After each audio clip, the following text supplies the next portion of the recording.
आज एसआईआर के जरिए ये जो चर्चा पूरे देश में खौफ का माहौल बना हुआ है, मान्यवर इसी विधानसभा के क्षेत्र में लोकसभा के चुनाव में जिन मंत्रियों के घर में 3 वोट था, जिन सांसदों के घर में 5 वोट था, वहां किसी के घर में 33 वोट हो गया, किसी के घर में 26 वोट हो गया, किसी के घर में 22 वोट हो गया। और इसका सारा प्रमाण मान्यवर, सारी चीजें सुप्रीम कोर्ट में नहीं जाएगी रिकॉर्ड पे।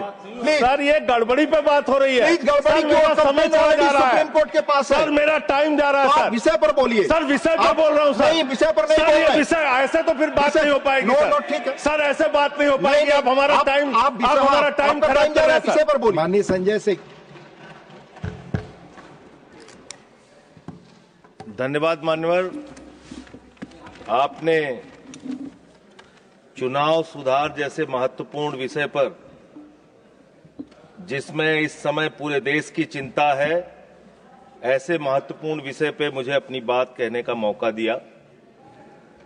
मान्यवर, वोट का अधिकार एक लंबे संघर्ष के बाद हिंदुस्तान को मिला। अंग्रेजों ने 190 साल तक हिंदुस्तान पर राज किया। उनके खिलाफ हमारे क्रांतिकारियों ने, शहीद आजम भगत सिंह ने कुर्बानी दी, शहीद सुखदेव ने कुर्बानी दी, शहीद राजगुरु ने कुर्बानी दी, शहीद राम प्रसाद बिस्मिल ने कुर्बानी दी, शहीद खुदीराम बोस ने कुर्बानी दी, शहीद अशफाक उल्लाह ने कुर्बानी दी, शहीद रोशन सिंह ने कुर्बानी दी। और राष्ट्रपिता महात्मा गांधी ने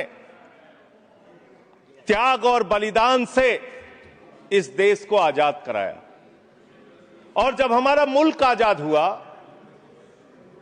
तो भारत के संविधान के रचयिता बाबा साहब डॉक्टर भीमराव अंबेडकर जी ने कहा, इस देश में वोट के मामले में सब समान होंगे।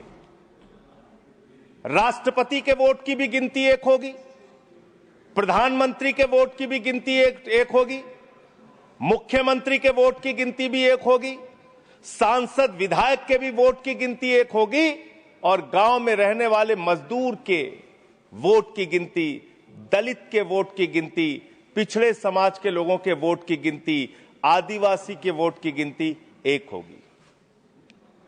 आज एसआईआर के जरिए यह जो चर्चा पूरे देश में खौफ का माहौल बना हुआ है, क्या वास्तव में एसआईआर के जरिए आप मतदाता सूची को साफ करना चाहते हैं या वोटर को ही साफ करना चाहते हैं? आपका मकसद वोटर को साफ करने का है, आपका मकसद वोट चोरी का है, आपका मकसद मतदाताओं की सूची को सही करने का नहीं है। इसलिए यह चिंता है सबको। और दूसरी बात, क्या यह संवैधानिक अधिकार चुनाव आयोग के पास है? मान्यवर, बाबा साहब डॉक्टर भीमराव अंबेडकर जी ने जो देश का संविधान लिखा, हालांकि आपको गांधी से भी समस्या है, अंबेडकर से भी समस्या है, आपकी नेता प्रज्ञा ठाकुर तो राष्ट्रपिता महात्मा गांधी के बारे में अपशब्दों का इस्तेमाल करती हैं। आप लोगों को गांधी के आदर्शों से कोई लेना देना नहीं। विषय पे ही बोल रहा हूं। विषय है ये, विषय पे बोल रहा हूं। डिस्कशन, गांधी के त्याग से ही वोट का अधिकार मिला है। बोले सर, गांधी के त्याग से ही वोट का अधिकार मिला। अलग बहस करने की आपका नहीं तो अगर गांधी का नाम ले लिया, इसमें क्या समस्या है? आप समस्या सर, इसमें क्या समस्या है? विषय पर बोलिए, विषय पर बोलिए। सर, बाबा साहब डॉक्टर भीमराव अंबेडकर जी ने जो संविधान लिखा, उस संविधान की धारा 327 क्या कहती है? Power of parliament to make provision with respect to elections to legislatures subject to the provisions of this constitution, parliament from time to time by law make provision with respect to all matters relating to or in connection with elections to either house of parliament or to the house of or either house of the legislature of a state, including the preparation of electoral rolls, the delimitation of constituencies and all other matters necessary of securing the due constitution of such house or houses। इसको हिंदी में भी पढ़ दे रहा हूं। जरूर।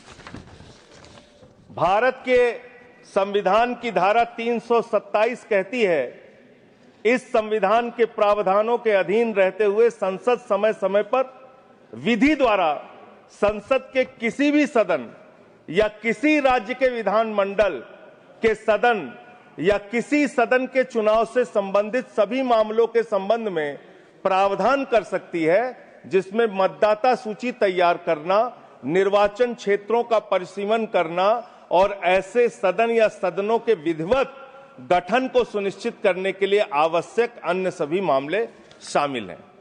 यानी कि चुनाव के मतदाता सूची बनाने से लेकर, परिसीमन करने से लेकर चुनाव संपन्न कराने तक का जो अधिकार चुनाव आयोग को मिलता है, वो धारा 327 के तहत मिलता है, संविधान के तहत मिलता है। उसी के तहत चुनाव आयोग काम करेगा। चुनाव आयोग कोई राजनीतिक पार्टी नहीं है, उसको चुनाव नहीं लड़ना है। चुनाव लड़ना है राजनीतिक पार्टियों को। राजनीतिक पार्टियां बैठती हैं पार्लियामेंट में और संविधान के मुताबिक जो 327 के तहत पावर चुनाव आयोग को दी जाएगी, उसी के तहत चुनाव संपन्न होगा। अब आगे आ जाइए सर। अब लोक प्रतिनिधित्व कानून 1950 क्या कहता है, जिसमें मतदाता सूची का जिक्र है। इसमें साफ तौर पे लिखा हुआ है, इसकी धारा 20 उपधारा 3 में अंतर्विष्ट किसी बात के होते हुए भी निर्वाचन आयोग किसी भी निर्वाचन क्षेत्र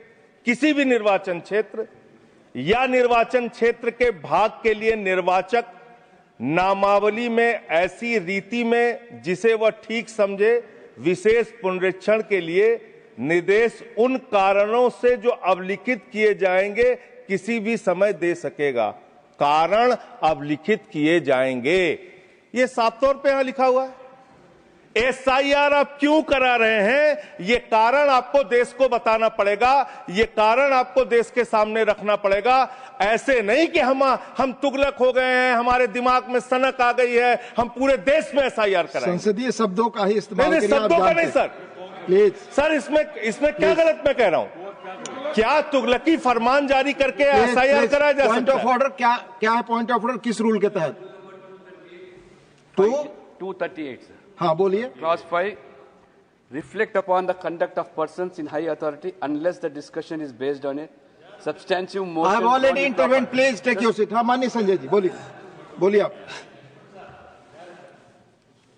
सर मैं ये कह रहा हूं कि चुनाव आयोग को चुनाव नहीं लड़ना है सर, कानून बनाना है संसद को और उन नियमों का पालन करवाना है चुनाव आयोग को। तो आपको जब ये ताकत ही नहीं है एसआईआर की, एसआईआर कराने की ताकत ही नहीं है, आप किसी विशेष परिस्थिति में कारण लिखकर तब आप किसी क्षेत्र का, मात्र किसी क्षेत्र का आप एसआईआर करा सकते हैं, पूरे देश का एसआईआर आप नहीं करा सकते। दूसरी बात सर, आते हैं बिहार के ऊपर। उससे पहले मैं थोड़ा जिक्र दिल्ली के चुनावों का कर लूं। दिल्ली के अंदर मान्यवर, मैं एक चीज आपको स्पष्ट कर दूं माननीय संजय जी। हाँ मैं समय दूंगा, मेरा टाइम। माननीय चेयरमैन ने यह बहस शुरू होने के समय ही 3 चीजें बहुत स्पष्ट की थी। उसमें एक ये भी बताया था कि honourable members, I would like to remind you that matters concerning a special intensive revision of electoral laws in various states are presently sub judice and under adjudication of the Supreme Court of India. In this context, your attention is invited to Rule 238(1) of the Rules of Procedure and Conduct of Business in the Council of States, which states that a member while speaking shall not refer to any matter of fact on which a judicial decision is pending. Already judicial decision pending. Judicial decision पे तो मैं बात ही नहीं कर रहा हूं। Anything bye you breach, sir जो प्रक्रिया संपन्न हो गई मैं उसकी और आपका इशारा कर रहा हूं। जुडिशियल डिसीजन की तरफ सर चुनाव सुधार, मैं सुप्रीम कोर्ट के बारे में कोई बात ही नहीं कर रहा हूं sir. You are discussing SIR, मैं तो सिर्फ प्रोसेस के बारे में बात कर रहा हूं। मैंने आपको बता दिया, प्लीज आप बोले। सर देश में जो दिल्ली का जो चुनाव हुआ सर, उस दिल्ली के चुनाव में हमने बार बार शिकायत की चुनाव आयोग से। चुनाव आयोग चुनाव के दौरान दी गई शिकायतों को गंभीरता से लेने और उसका निस्तारण करने के लिए बना है।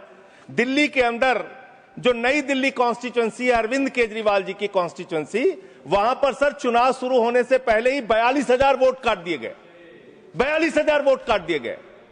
उसका कोई कारण पता नहीं क्यों काट दिए गए, वो 42,000 वोट काट दिए गए।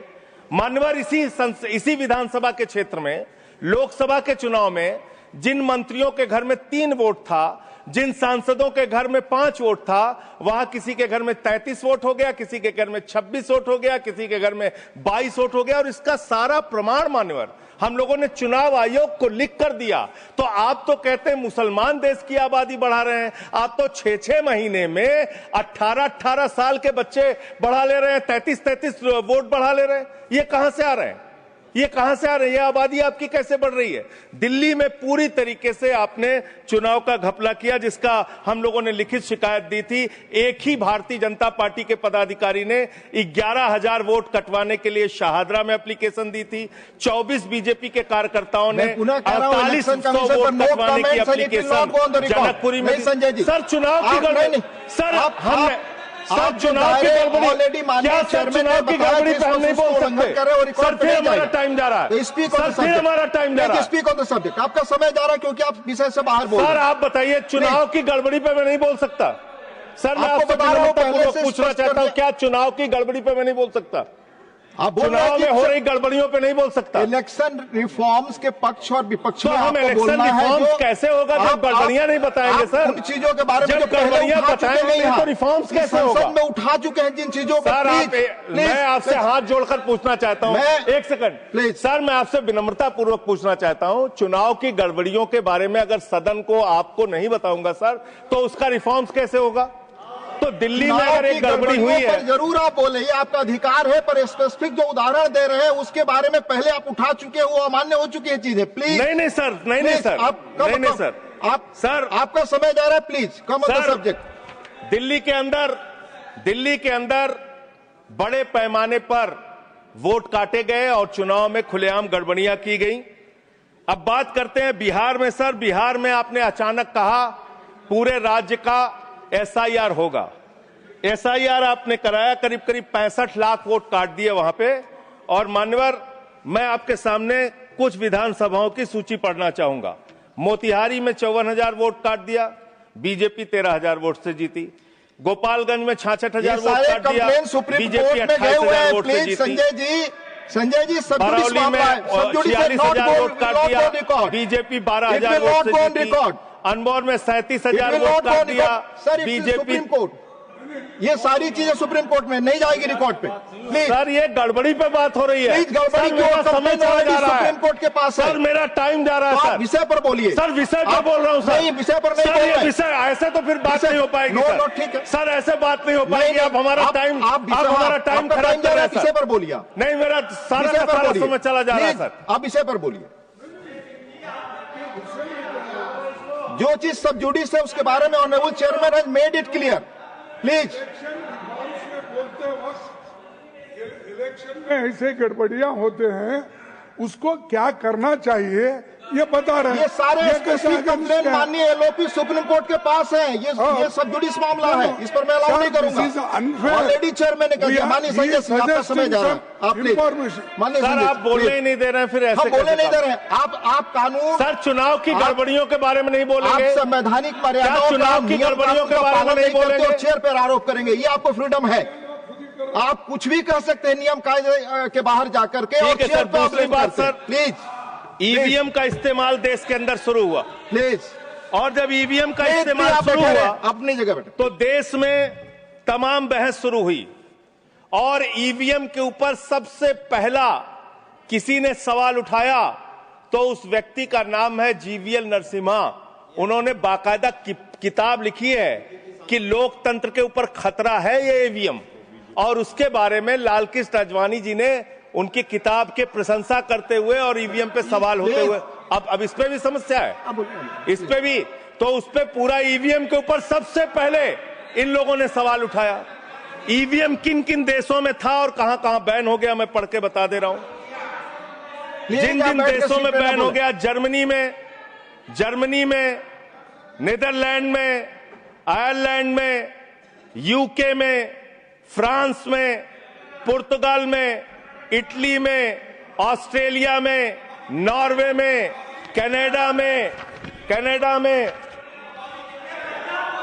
बेल्जियम में, साउथ कोरिया में, इन तमाम देशों में ईवीएम था, ईवीएम बंद हो गया, ईवीएम बंद हो गया।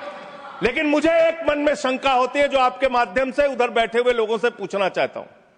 प्रधानमंत्री जी का आप बहुत गुणगान करते हैं, आप कहते हैं प्रधानमंत्री जी बहुत लोकप्रिय हैं, प्रधानमंत्री जी की लोकप्रियता चमक रही है, वो महामानव हैं, विश्व गुरु हैं। तो ये कौन सी लोकप्रियता है प्रधानमंत्री जी की कि भाई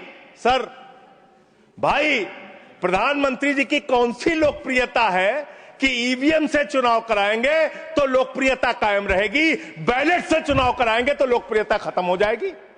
अरे भैया, दोनों में अगर लोकप्रियता कायम है तो बैलेट से चुनाव करा लो, उसमें भी पता चल जाएगा कितने लोकप्रिय है प्रधानमंत्री जी, कितनी लोकप्रिय है भारतीय जनता पार्टी, कितने लोकप्रिय हैं आप लोग, ये आपको पता चल जाएगा।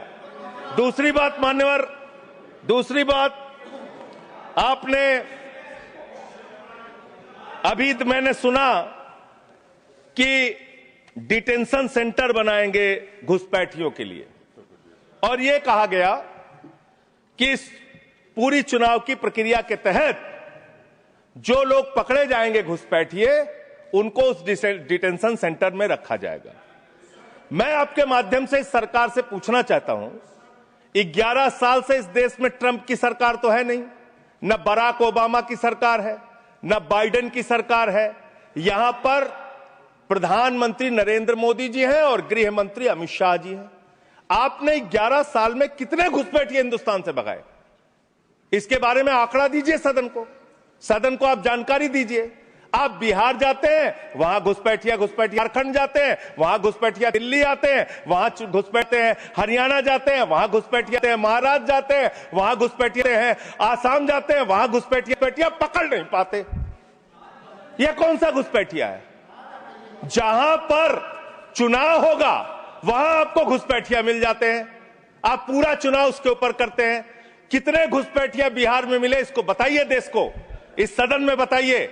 मैं आपको बताना चाहता हूं मान्यवर, मात्र 315 वहां पर विदेशी नागरिक मिले, जिसमें 78 मुसलमान थे, बाकी नेपाल के हिंदू थे। उसको आप इसलिए आंकड़ा नहीं जारी कर रहे हैं, 65 लाख में सिर्फ 315 मिले, आपकी छाती पे तो सांप लौटने लगा, आपको तो मजा आया नहीं। आप डिटेंशन सेंटर बना रहे हैं उत्तर प्रदेश में, डिटेंशन सेंटर का पता है आपको? कानून, अंतर्राष्ट्रीय नियम। आपको स्कूल बनाने के लिए पैसा नहीं है, आपको अस्पताल बनाने के लिए पैसा नहीं है, मिड डे मील में आप बच्चों को नमक रोटी खिला रहे हैं, नौजवानों को रोजगार देने के लिए आपके पैसा नहीं है, खाद की बोरी देने के लिए पैसा नहीं है। आप कह रहे हैं आप अपनी पूरा करने के लिए डिटेंशन सेंटर बनाएंगे, जहां पे घुसपैठियों को रखेंगे, उनको फ्री बिजली, फ्री पानी, फ्री एजुकेशन, रहने का घर, सड़क, सब आप अपने पैसे से देंगे, देश की जनता के पैसे से देंगे। इसलिए मैं आपके माध्यम से सरकार को चेतावनी देना चाहता हूं, अगर कोई बांग्लादेशी मिले, कोई पाकिस्तानी मिले, कोई अफगानिस्तानी मिले, तो उसको उसके देश वापस भेज देना। हमारे पैसे से उनको यहां पे डिटेंशन सेंटर और घर बना के फ्री में बिजली, फ्री में पानी, फ्री में शिक्षा, फ्री में इलाज मत करना। और ज्यादा अगर आपको चिंता हो तो अपने घर के बाहर एक घर बना लेना, वहां रख लेना, वहां रख लेना, अपने घर में रख लेना। हम लोगों का पैसा मत बर्बाद करो अपनी। सर क्या क्या बोलते हैं ये लोग, किसको किसको गाली नहीं देते हैं। संसदीय शब्द ही बोल रहा है, और आपको भी बोलना है सर बांग्लादेशी घुसपैठिया की ये लोग बात कर रहे हैं। लश्कर तोयबा का आतंकवादी इनके माइनॉरिटी मोर्चा का अध्यक्ष था जम्मू कश्मीर में। लश्कर तोयबा का सब्जेक्ट पर तालिब हुसैन, सब्जेक्ट पर दैट विल सर सब्जेक्ट है, ये डिस्कशन सब्जेक्ट है सर। लश्कर तोयबा के आतंकवादियों को अपनी पार्टी में आप रखते हो, लश्कर तोयबा के आतंकवादियों को अपनी पार्टी में रखते हो, लश्कर तैयबा के आतंकवादियों को अपनी पार्टी में रखते हो, आतंकवादियों को अपनी पार्टी में रखते हो। आप यहाँ पे खाली देश का माहौल बिगाड़ना चाहते हो। मान्यवर, अभी उत्तर प्रदेश में चल रहा है SIR। उत्तर प्रदेश में अभी हमारी मीटिंग हुई वहां के मुख्य निर्वाचन अधिकारी से, वो कह रहे हैं 18% वोट काटे जाएंगे, करीब करीब 3 करोड़ वोट हमारे प्रदेश में काटे जाएंगे। और कैसे काटे जा रहे हैं? प्लीज संजय जी आप इधर बोलिए, चेयर की तरफ। संजय क्या आप जी, जानना चाहते हैं? आप आपस में आप बात बहस करें। कराइए सर, संजय, उनको खड़ा कीजिए। प्लीज आप सर बोलिए। उनको खड़ा कीजिए, बहस प्लीज कराइए। आप बोले, आप बोले। कोई चीज जानते, हमारी मीटिंग हुई सर, हमारी पार्टी के प्रतिनिधि गए, वहां कहा गया 18% वोट काटे जाएंगे। क्या इस सदन की चिंता नहीं होनी चाहिए? उत्तर प्रदेश में आप 3 करोड़ वोट काटेंगे, 3 करोड़ वोट काटेंगे। आपने रामपुर के अंदर एक 80 साल की बूढ़ी महिला, सर मैं मिलने गया, आपको दर्द बताना चाहता हूं, 80 साल की बूढ़ी महिला, बैठ जाइए, बैठ जाइए, बैठ जाइए। आप लोग फालतू बोलते रहते हो। पर ही बोले वही रिकॉर्ड पे जाएगा। लश्कर तैयबा के आतंकवादियों को अपनी पार्टी में रखते हो तुम लोग। कमेंट नहीं कर सकते। लश्कर तैयबा के आतंकवादियों को रखते हो अपनी पार्टी में। सर रामपुर में एक बूढ़ी महिला 80 साल की, उसका नाम है नूर जहां। सदन को उसकी चिंता सुननी चाहिए। उसने अपने 2 बेटे जो कुवैत में रहते हैं उनका फॉर्म भर दिया। उस 80 साल की बूढ़ी महिला नूर जहां के ऊपर मुकदमा हो गया सर, जबकि चुनाव आयोग का नियम कहता है कि अगर कोई आपका हिंदुस्तानी बच्चा विदेश में रहता है, उसका भी मतदाता हिंदुस्तान में वो बन सकता है। मां ने फॉर्म भरा, आपने दर्ज कर दिया। धन्यवाद संजय जी। अरे सर हमारी पार्टी में से, अरे हमारी पार्टी में से 1 मिनट ले लीजिए। ऑलरेडी मेरे पार्टी का समय है। 1 मिनट अधिक दिया सर, मैं दल का नेता हूं, मेरे पास सर मैं पार्टी का नेता हूं, मेरे पास टाइम है। ऑलरेडी 1 मिनट अधिक दिया टाइम है सर। आपने लिखकर पहले नहीं दिलवाया। तो हम टाइम हमारे में से काट लीजिएगा, हमारे में से टाइम काट लीजिएगा। आप जल्दी बोलिए। 1 मिनट मुझे और दीजिए। आप 1 मिनट में कंक्लूड सर। सर मैं अंत में यही कहना चाहता हूं, आपके इस जोर दबाव के चक्कर में हिंदुस्तान के 35 बीएलओ अब तक अपनी जान गंवा चुके हैं। ये सदन, अरे कहां मंत्री जी, आपको कैसे पता चलेगा? इस सदन को श्रद्धांजलि देना चाहिए। उन 35 लोगों की हत्या की है आप लोगों ने। सर सेक्रेटरी जनरल, उन बीएलओ की हत्या के जिम्मेदार ये लोग हैं। सर धन्यवाद। Nothing is going on record. Please आपका समय ओवर हो गया।